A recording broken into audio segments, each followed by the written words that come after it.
In our first couple videos, we talked a lot about the predatory instinct of big fish and the size of the flies and the types of flies I used. And the second video I did was about tying those flies. But all those flies were standard hooks. And in the last, say, 3 years, I'd say that most of my flies have become articulated. By articulated, I mean that they wiggle in the middle.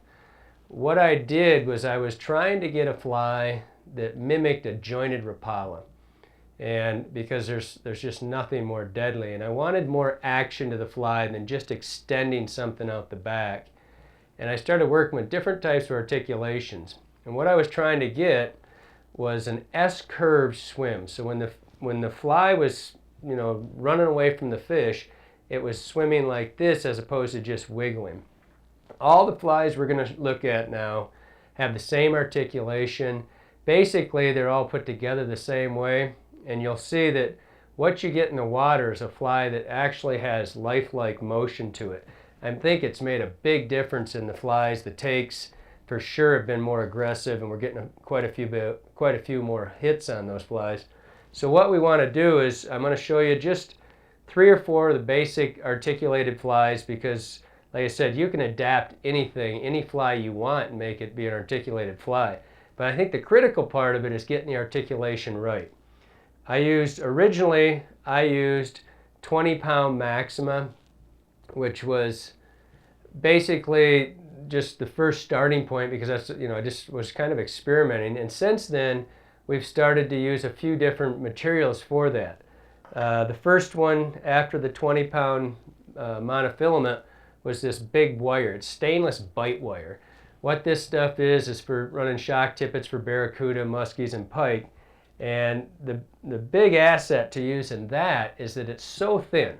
These are both 20-pound tests. Actually, the wire is 40-pound test. But it's half as big as the monofilament. So when we put it through the eye, the forward hook, we make our connection, you don't have very much in the eye. When you use the bigger mono, you fill up the eye quite a bit. The flies are going to be in, 4 to 6 inches long.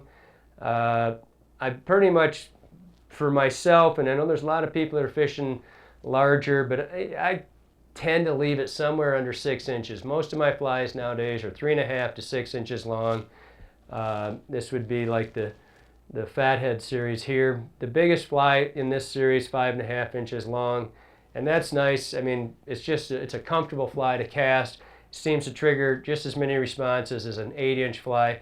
But if you want to triple articulate, you can. We did it a while back. We were doing quite a few of them.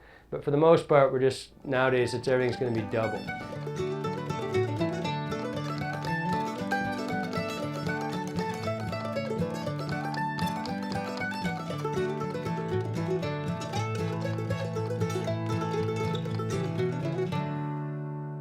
The first fly I'm going to tie is the T&A Rainbow. This fly here, this was the second generation of the first fly we did, which was the T&A, which this black one here, and all marabou, really simple fly to tie. The articulation is the same in all of them, so that was pretty straightforward. I'm not going to tie this fly just because it's so simple. It's just a repeating of the same first 2 steps. I'm going to tie this one because I've had quite a few people ask me about this one, and the only difference between the T&A and the T&A Rainbow or the bunker series is that I'm going to put a head on that, and if I was going to do this leech style, I wouldn't put a head, I would just continue with marabou, but you'll see how that works here in a second. The hooks on these flies are pretty basic. I don't use any one particular hook. I don't use just Daiichi or just Mustad or just Tiemco's. I look for hooks that fit for what I'm trying to do. This particular hook is a Mustad, or a Daiichi. I use it originally. I always used the egg hooks. They're short shank. This hook's just a little bit longer. It's still got the ring eye, so it's flat eye. You can see here that the eye's flat to the hook shank. And that's critical because the loop's coming around and it's sitting like this, then the flat hook comes in like that, and it lets it, rotate back and forth like that. I'm going to be using GX2 thread, It's a gel spun thread. You know, it's pretty common now. 4 or 5 years ago, it's pretty hard to come by. This particular one is the Goodbrod GX2. There's going to be a lot of marabou, very little hair work, a little bit of deer hair, but not too much. Mostly what we're doing is we're building a big fly, a light fly that we can cast all day. I'm going to start with a X452 Daiichi. That's this back hook, and for the most part I started out using all egg hooks and real short shanked ring eye hooks. And if you don't understand what I mean by ring eye, it's just the style of the eye of the hook. And you can see here that the hook is flat. You don't want the hook with a turned down eye or turned up eye. It's not that critical. I know there's quite a few guys that use them, but I like that flat ring-eyed hook because it swims in the loop a little better than the other ones. I'm going to start with just the GX2 gel spun. I'm going to start that, wrap it back, and as you can see, I have a little obstacle in front of me. We've got a new camera that allows you to see exactly what I'm doing, exactly where I see. I'm going to be fighting it a little bit, so it's the first time I've used it. But it's really cool. It leaves us right behind the eye, or behind the hook I mean, so you can see exactly what I see. I started this thread on here. I told you a second ago that this stuff's really slippery. I like to put just a little bit of crazy glue on the hook. Let it kick. Keep your face away from that when it kicks because it fumes up pretty good. But like I said, this stuff's pretty slippery, and with that little bit of basic crazy glue, it makes things work a little easier. I'm going to work with a lot of marabou, and marabou is not all created equal. There's just a bunch of different styles. You've got blood shorts and strung and woolly bugger marabou. What I use is what you'll commonly find in the shops called strung marabou. Generally the smaller package are called 1/4 ounce strung. It's just the weight, how much marabou is in a package. But what you're looking for is the really thin shaft. So when you buy this stuff and you've got this really big gob of marabou here, it'll come, about this much of it in a package. You've got to go through. It's not all the same. And these are this is just a perfect example right here. I'll hold this up so you can see the shafts. But as you can see, the shaft on the right has got a really thick base to it. Virtually worthless to be wrapping. You could use the very end up here maybe, but you'll see that on a lot of these really thick shaft feathers, there's a good 1/2 of the feather doesn't have really long points to the barbulars. This one, on the other hand, on my left hand, you can see is real wispy. This one's real stiff. See how just this side's whippy, this side over here real fluffy, and you can see how thin that shaft is. That's going to wrap really easily. And I'm going to take this and I'm going to tie it. First I'm going to stroke this down to the side a little bit like that. And then I'm going to tie it in on the bottom. I like to tie it on the bottom of the hook. I have the convex side to the right, or the shiny side of the feather to the right. And then I'm going to tie it underneath. I just hook the feather once underneath. I tie it underneath because I want the shaft of the feather to follow the rotation. I don't like to set them on top sideways. See a lot of people tie their shafts on the top of the hook, parallel with the hook shank. And then when you start wrapping it, you're asking it to bend, at a 45-degree angle. This way it's already started where it belongs. And then I'm just going to wrap this forward. I'm going to take the butt of the shaft here, and I'm going to just start wrapping it forward. Again, the shiny side is to my right, and just keep stroking the feather up. Keep not trying to get too many of those down inside of it. You don't want to, wrap over top of your hackle. So you're going forward, and every once in a while just stroke them up to the side so that you're getting a nice fluffy build up, and you're going forward, even wraps forward. And then we're going to stop with about a 1/2 inch of marabou left here on the shaft, and I'm going to cut that off just to make sure it's not too stiff up there. I'm not going to have a shaft that splits. And I'm just going to fluff this up a little bit, and you see I went halfway up the hook. And I'm going to get inside here, and I'm going to take my thumb and my 2 forefingers, and I'm going to go over top of the feathers, fluff them up first, make sure they're nice and fluffy. Then I'm going to go right over top of the hook, and then I'm going to wrap right back almost to where I started. And then I'm going to go right back forward to the middle of the hook there. And what you see is what I've done is I've just secured the feather with the thread itself so that when a fish's tooth hits the shaft, when it's wrapped like that, it doesn't bust the shaft and unwrap and suddenly you don't have any hook left. Or I mean any feather left on the hook. This back one's more of a, it's adding more length than it is bulk to the fly. So I'm going to go underneath, hook that on the bottom again, go right to the eye of the hook this time. Take the same, do the same series. I'm going to take the butt of that and wrap forward. Nice even wraps. And again, I'll do the same thing. When I cover that shaft up, the feathers up with the thread, it's just securing it so you'll never have one come undone, especially using this GX2 stuff. I mean, this stuff's like, I don't think it's as strong as Kevlar, but it's definitely right up there.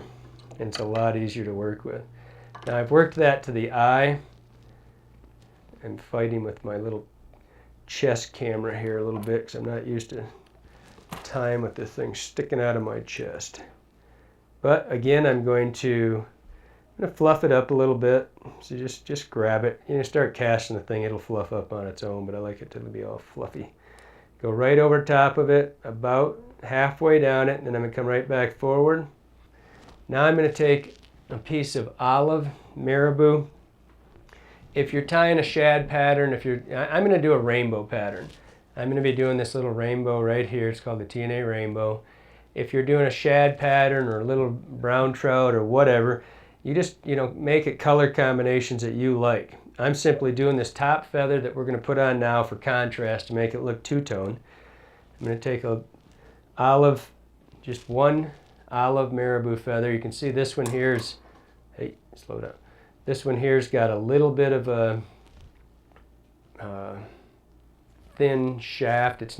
I'm not as critical on this feather because I'm not going to wrap this one. I'm going to stack it, but I'm still going to look for these fine shafts because when you get the thick shaft, you end up not having a smooth transition. It doesn't look like a smooth feather like this gob of feathers. It looks like two feathers because the shaft splits them, but you can see this is just, it's a thin shaft. I'm going to lay it, I like to wet this top just a little bit. I wet my fingers just like that and put a little bit on, wet the top feather so I can see where it's finishing off. I want it to be close to the end of the tail. It doesn't have to be all the way, but close. And I'm going to give this just a 2 or 3 secure wraps here, making sure that's right on top. Okay. Cut that off. Now I'm going to give it just a little bit of pink. I've got 2 colors of pink here. And this, again, on the original ones, I didn't do that. I didn't bother with that on the back. I just did it on the front. But if there's 2 colors of pink, you'll see fluorescent pink and just regular pink. If you use the fluorescent pink, make dang sure you don't use much of it because when it gets wet, it looks like it's on fire. I like to take the regular pink and I take a feather, one shaft, a marabou shaft, and I split it. I just cut that excess off there, you can see. I take it down the side, and all I do is I go on each side of that feather and take equal amounts. I took that piece there, I stripped that much off the edge. Let me get that so you can see it right there. And then I'll set this down and use equal sides, equal amounts from both sides.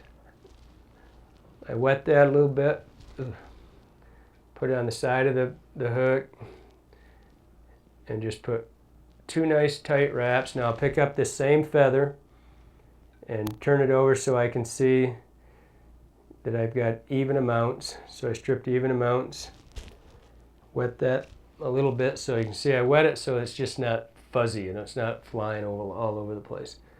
And rotate it over and put even lengths on the opposite side of the hook. So now all we've done is created a little stripe of rainbow stripe.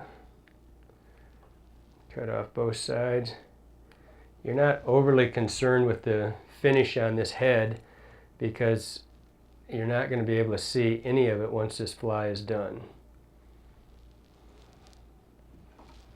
Just whip it. Get that marabou out of That's a fuzzy little guy. Whip it forward. And be really careful when you're tightening this gel spun thread down. It'll cut your hand. It goes right through you. Now I'm going to wet this, just get it all secured back. Get any little frayed ends in there that are stuck. Again, I don't spend a lot of time concerning myself with this portion of the fly's head. I'm not going to gloss coat it or anything like that, because all it is, as you can see on this one here, you can't even see the back hook. It's all trapped inside the next steps we're going to do. So now that we've got that, I glued the head, and we've got two little stripes, and we've got this little, which would be a cute little fly in and of itself. But we're going to set that aside, and now we're going to get another hook. I'm going to use an 80-89 is probably the most common. It's a bass hook. I'm going to use a short shank hook to tie the front half of the fly, but we're going to use the articulation now, and you'll see how I attach it. Again, every single attachment I do on every one of these flies is exactly the same. I've got another hook here. This is the forward hook. I like the 80-89 style of hook, the light wire bass hooks, but that's really up to you. It doesn't matter what hook. It doesn't make the fly swim any better. On this particular fly, because he's going to have a wool head, I like the wider gap here. But on a lot of them, I use a standard streamer hooks. But on this particular fly, I use this or whatever bass hook, whether it's an 88 or 80-89 Tiemco or the Daiichis, it doesn't really matter. Just find one you like. I'm going to leave this, I'm starting at the halfway point, only because it gives me by starting my thread there, I know where I want the head to start. I'm giving myself a gauge. I'm not going to let anything go past that. So I'm starting my thread here, right in the middle. Going to go back to about where the hook starts to bend down. I'm going to take the same thing as before. I'm going to take just a little bit of crazy glue to make sure that's all secured there, because this gel spun spins so easily. Now I'm going to take this wire. This is Malin shock or bite tippet. It's just stainless wire. You can get it at any tackle shop in the country. You can buy it from any of the distributors. And I'm going to take this and I've bent it in half. As you can see, it's kind of hard to see. It's really thin. I should show you that where you can see. I don't know if you can see that or not. That's pretty close, but it's more than half the size of 20-pound mono. And so what that does, allows me to put this through the eye of the hook and not, fill the gap of the eye up so much. So I take this and I go around the hook and I just make a little loop like that. So just so that it's got something to turn on. See, it's already got the little bend in it. So I've got that. I take my fly, the trailing hook, I take that one. I was actually doing several of these. This is the one I just did. Take that one, and I'm going to thread the wire that I just made the loop with. I'm going to thread that through there. I've just strung this wire through here. You can see it's just, wrapped back just one turn. And now I'm going to take, I use 3. I buy these beads at Walmart. I have no idea. They're called 30 GMS. I have no idea what that means, but I get them at Walmart. They're bigger than most of the beads you can buy at the fly shops. But I use 3 of them. I don't have any. It's just what seemed to fit when I first started doing them. You can use 4. You can use 2. You can do whatever you want. But I use those. It's for 2 reasons. When I first started doing these things, I didn't use the beads and I used the monofilament. And the next step you'll see when I put the Flashabou in, when I used I didn't put the beads on, the Flashabou got all stuck up in the loops. And so I put the beads on, and really once I saw it, I wish it made a much cooler looking fly, because you're looking through when we wrap the marabou on there, you'll see that you can just barely see this red inside. It just gives it a kind of a cool look there, kind of a translucency to that. And so what I'm going to do is, on the wire, I found that if I go more than an inch of gap between the forward hook and the back hook.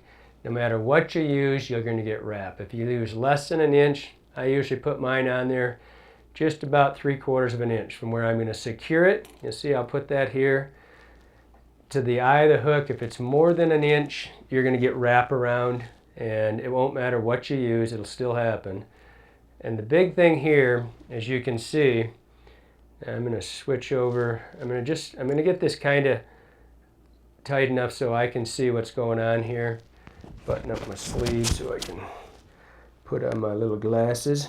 And the big thing you've got to realize here is that, and I'm going to turn this so you can see it, you want the ring-eyed hook, the back hook, to be laying flat, and then the loop going through the hook. So you can see right here that the loop is following the shank of the hook, the forward loop is, and the back eye of the hook on the back fly. See how that rotates back and forth? That's what gives it that S swim. If it's off to one side or the other, if you don't have that loop right, it's never going to do the S swim that you need it to do. With the wire, you can tweak it a little bit, but you can see the gap I've left here. I don't want those beads really tight up against the eye because I don't want to pinch on this back eye in any way.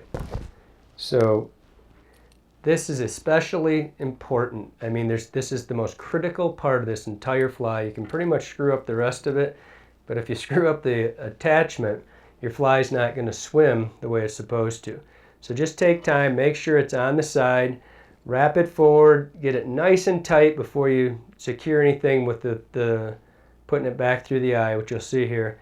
See, I've got a little bit of gap between these, 1/2, 3/4 of an inch from where I started.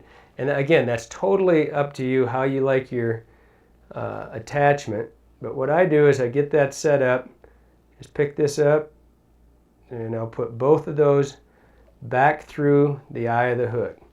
Now, you got to be sure that when you do that, I mean, you can set it in advance and do it. I usually, when I'm doing my own, when I'm not filming it, because you just kind of go at another pace, I set it up and put it through there and bend it then, and I'm pretty much used to it. Just make sure that once however you do that, you didn't mess up this back attachment. Make sure it's still setting exactly how you want it to, so that fly is rotating inside the loop. Now with that straight down, I just wrap this forward, not worrying about it yet. Get right to the eye of the hook, and then I fold this stuff underneath here, just squeeze it. And now I'm going to worry about getting it nice and tight. I want that to be really secure. You couldn't possibly pull that out of there. I don't care how big a fish it is. If you get it stuck on a rock or tree, it doesn't matter. But make sure, because this is a point where I mess around up here and I get this attachment just slightly off to the side. This is where if you're going to tweak it, you do it right now. You make sure that everything, see how that's, I have to put on my glasses to make sure that that's right over top. It's nice and smooth. You don't want that loop off to the side. If it's off to the side, you just tweak it. Just like that. Make sure that it's nice, straight up and down. If it's not, you just bend it around like that. And that's why we went to the wire, because then we could, bend it back and forth. With the mono, if you put it in and it's not right, you can't straighten it out. Keep a pair of pliers around of wire cutters so you don't have to ruin your scissors. These are old scissors. I just still go in there. It's a good use for scissors that are wore out. But it's better to use wire cutters. Okay. So now that that's all secured and everything's where it belongs, I'm going to give it just a little, and this isn't to secure the wire, the glue isn't. This is so, it's a lot, this gel spun thread is so slick, it's just easier to work on that base of glue. Now I'm going to take holographic Flashabou. I like the holographic a little better than the regular Flashabou. It's a little stiffer. I'm going to take the Rainbow Flashabou. Again, it's the holographic style, and you can see there's a lot more light refraction in this stuff. I've got 3 or 4 different colors in here. These tubes are great to store this stuff in. Doesn't get all crinkled up. And I'm going to take, what I want is just the standard rainbow Flashabou right there. It's got blue, green, gold, silver, and red. I like to have a little more red than anything else, so I kind of get in there and just move it around a little bit and find what I want. But it's, again, this is pretty subdued. It's all underneath here. Boy, I don't know if I've ever counted it. I would say 20 strands, just guessing. I'll show you them against my hand here. And I just look at it, and if there's not enough red, I go in and I pick a few out. This one's not bad. It's got a couple too many greens or blues, or just pick them out. But the big thing is I want mostly red. But there's a perfect blend right there. You can see it's about 6 reds to everything else, gold, silver, and blue. Now, I'm going to wrap this as a skirt. What I want this to do is go all the way around the hook. And I'm going to put this in a little bit long. I'm going to wet this marabou just a little bit so it's out of my way. I'm going to put it on the back side of the hook. I'm going to give it, oops, got a stray there. I'm going to give it 1-2 wraps. It's on the back side of the hook. And then I'm going to take this whole bunch of Flashabou. I'm going to hold both ends. I'm going to pull it into length. I want this stuff to be right at the eye. I want it to cover the eye of the hook. See right here? I want this to go just back to where that head of that fly starts, right there. If you put it too far back, it just gets wrapped into everything. So you adjust it on the back side to length. Get it roughly to the eye. Give it a couple more secure wraps and bring the whole thing back on this side by grabbing the whole bundle. And then put it up so that you can take your scissors and cut it even. You go to the back of the furthest one back and then just cut it off. Now they're all the same length. That's enough there for another fly, so just set that off to the side. And then secure this. Now we've got a nice skirt. If you've got any, one or two that's too long, just go in and nip it right now. But you can see that's once we wrap this, it's all going to be inside. I don't like Flashabou on the outside of flies. There's nothing in nature that's that flashy in your face. What this is going to be, it's all going to be encapsulated inside the marabou we're going to put on next.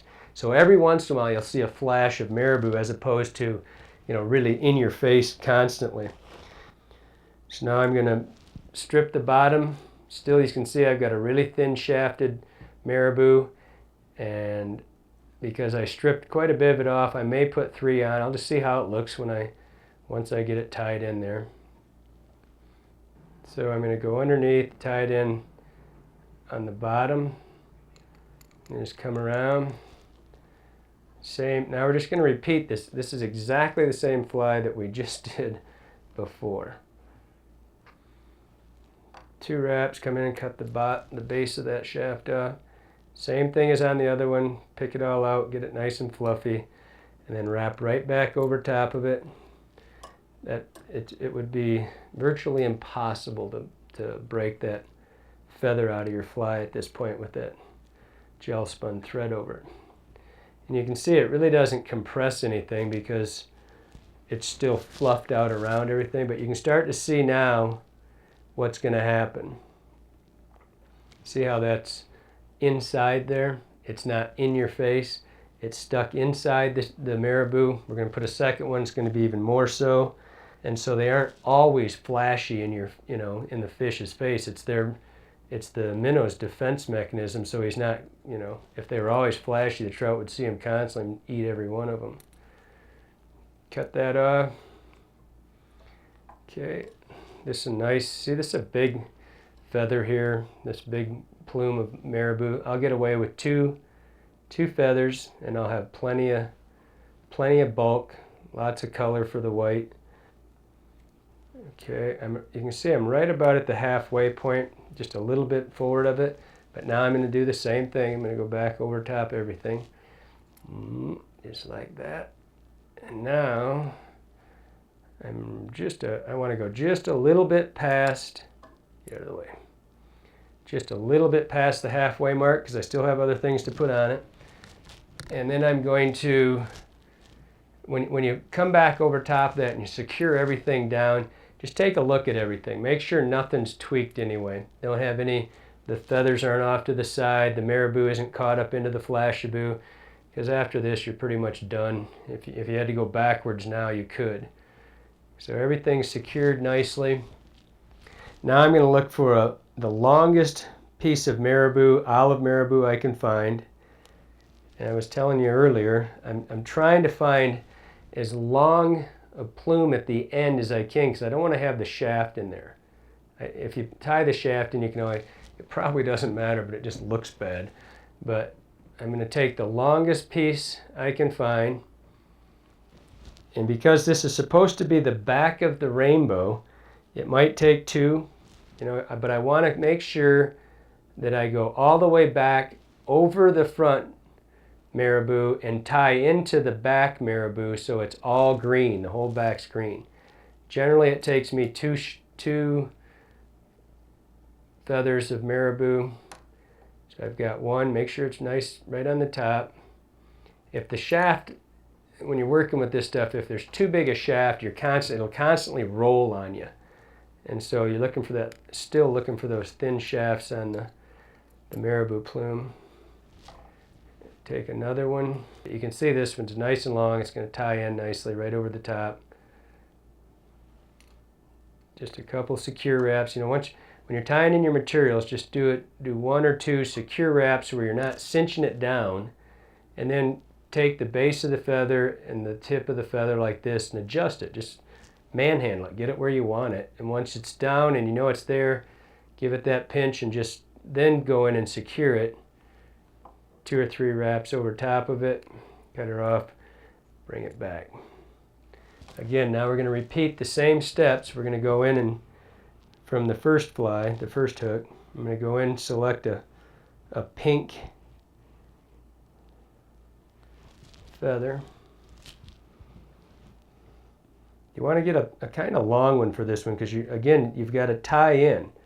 You're trying to homogenize this fly. All the green tying in with the green of the back hook, and the pink's going to tie into the back pink, so you get a nice stripe on it.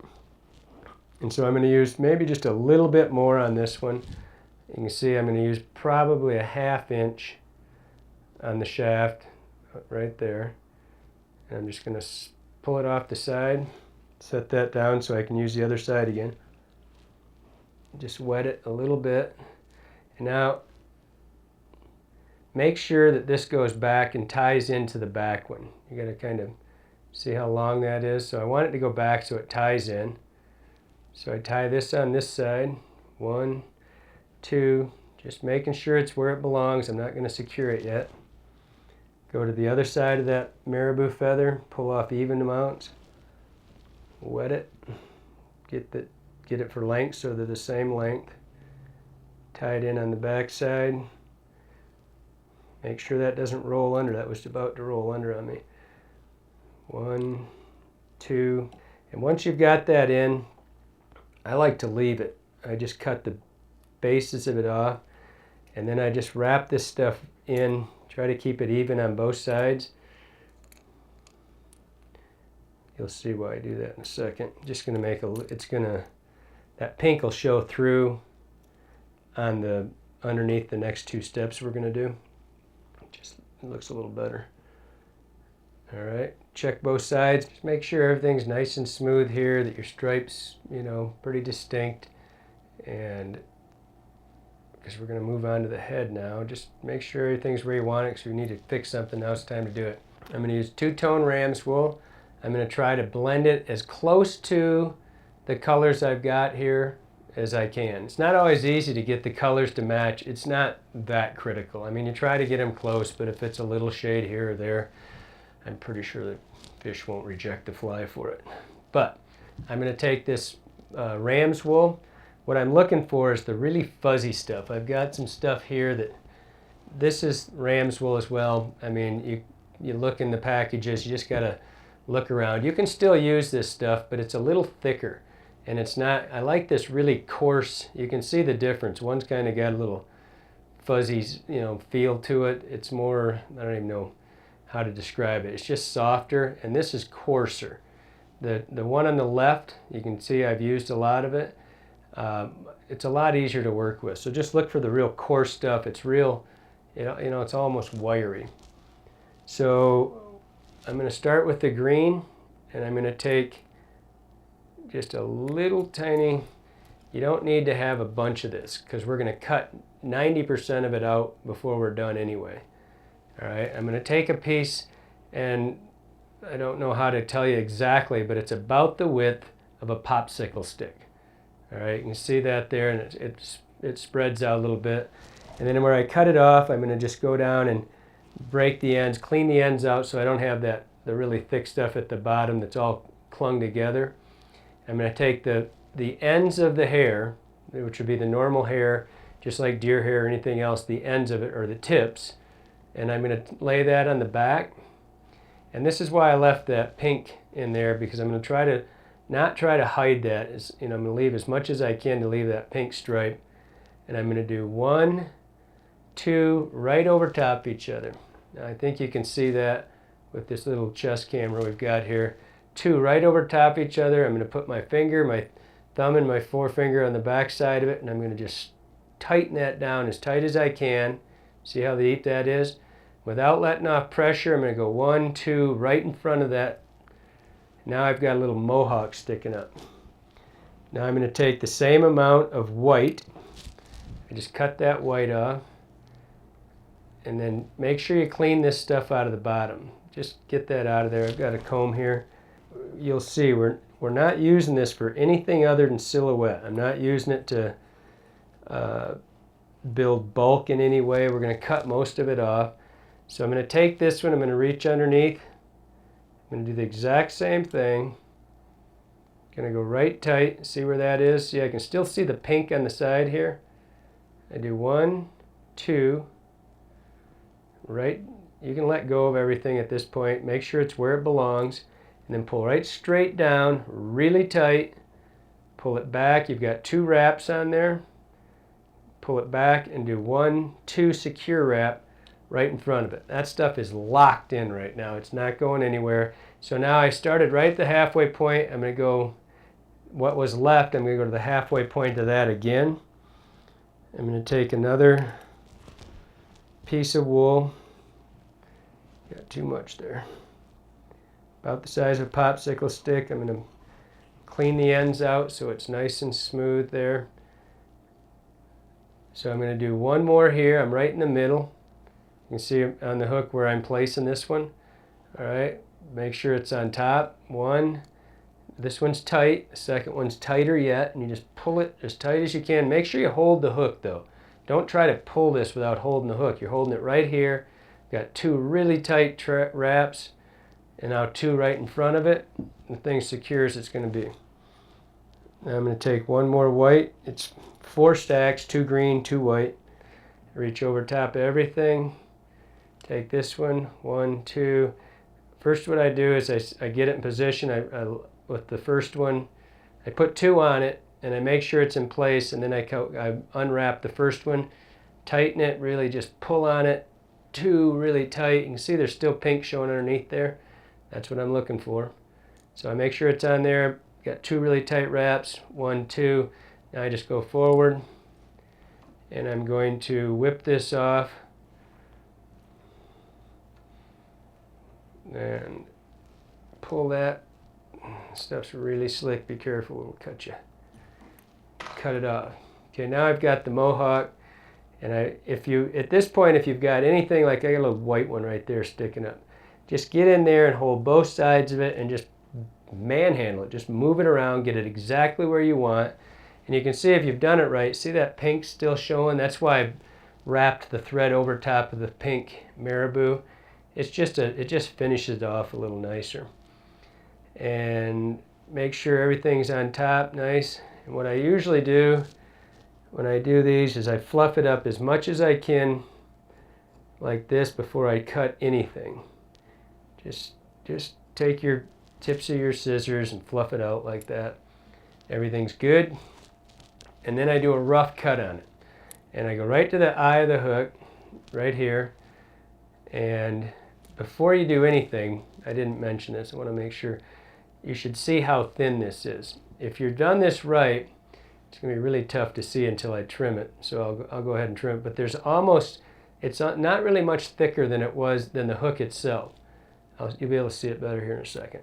So I just come in, and again, we're trying to give the shape of a rainbow. So we don't want it way up high. We don't want it real thin. It's a big fly. Okay, you can see just how thin this is. I'll put my scissors up here. You can see it's not any thicker than the blades of my scissors. It's right there. You can see it's really crisp. It's nothing more than building silhouette. So I don't do anything else after that. You've got a pretty good idea right now. You can see the stripe. You can see that little bit of pink inside there. It's nicely proportioned top and bottom. Not worried about trimming anything yet. Now I'm going to put the eyes on. I buy my eyes in bulk like this. If you're going to use the doll eyes, you can buy them at any fly shop, sell them. Walmart, any Ben Franklin, any craft store sells these things by the bag. Take a drop of this, put it right in the middle, right there, one, another drop, two. So now you can see that obviously if anything was loose, it's going to get tightened up here in a hurry. Put this eye right in the middle, just set it for a second, turn your fly immediately over and put another drop right in the middle of the eye, one drop, two drops, let it sink through, then put a third drop on it. All right, we're trying to get the glue to go all the way through to the back side to the other hook. If you do this wrong, you'll still be hooked to your fly in a minute here. So then you get here and I get on both sides of it, make sure it's pretty close to, even, and then I squeeze them. Don't squeeze them so hard that you either rotate the eyes or your fingers stick into the compressing through the eye and stick into the hook, because you'll still be there if you do it wrong.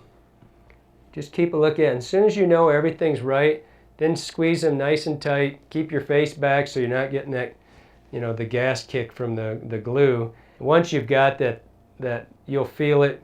If you get too much on your fingers, you'll stick to the eye. But you'll see when it's, it's right aligned. You've got them on top and bottom. It's hard to see, that it's right there, but you just look over top of them, make sure that the eye's right down the middle of the shaft of the hook, and then just squeeze them until you feel heat. And as soon as you feel heat, you'll know that the plastic is actually bonded to both sides and the back side of that. And that's why they never fall off. Now that you've got the eyes, I don't trim it in advance, because if you use different size eyes, or if you get the eye on crooked or something, if you've already trimmed it, you're kind of out of luck. You can't shape it properly. So now I'm going to go. And you can see I'll put my scissors right in the front of the eye of the hook, just so it's a gauge. I don't want it to go past that. You'll see I square it up right here. See how that's flat right there? Now that's just a guide point for me. It's nothing more, it's just a guide point. And then I always, whenever I'm trimming hair with the scissors or the razor blade, I always put my thumb on the vise, and it just allows me something to stabilize with. Make sure that all that marabou's out of the way before you start trimming. You don't cut all your marabou off. Now, secure your hand somehow, and then you've already made that front cut. That's how long the hair is going to be. And then just taper it. Just come back and just kind of taper it. Don't cut your marabou. Let it flow right into the marabou, and just come back. And the nice thing about wool, if you screw up, you can go in and take your scissors and kind of pick it up a little bit, and it seems to grow for you, at least one or two, screw-ups. But we're fine here.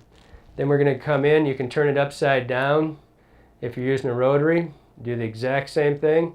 Leave some hanging back, so you want it to all flow into the back of the marabou.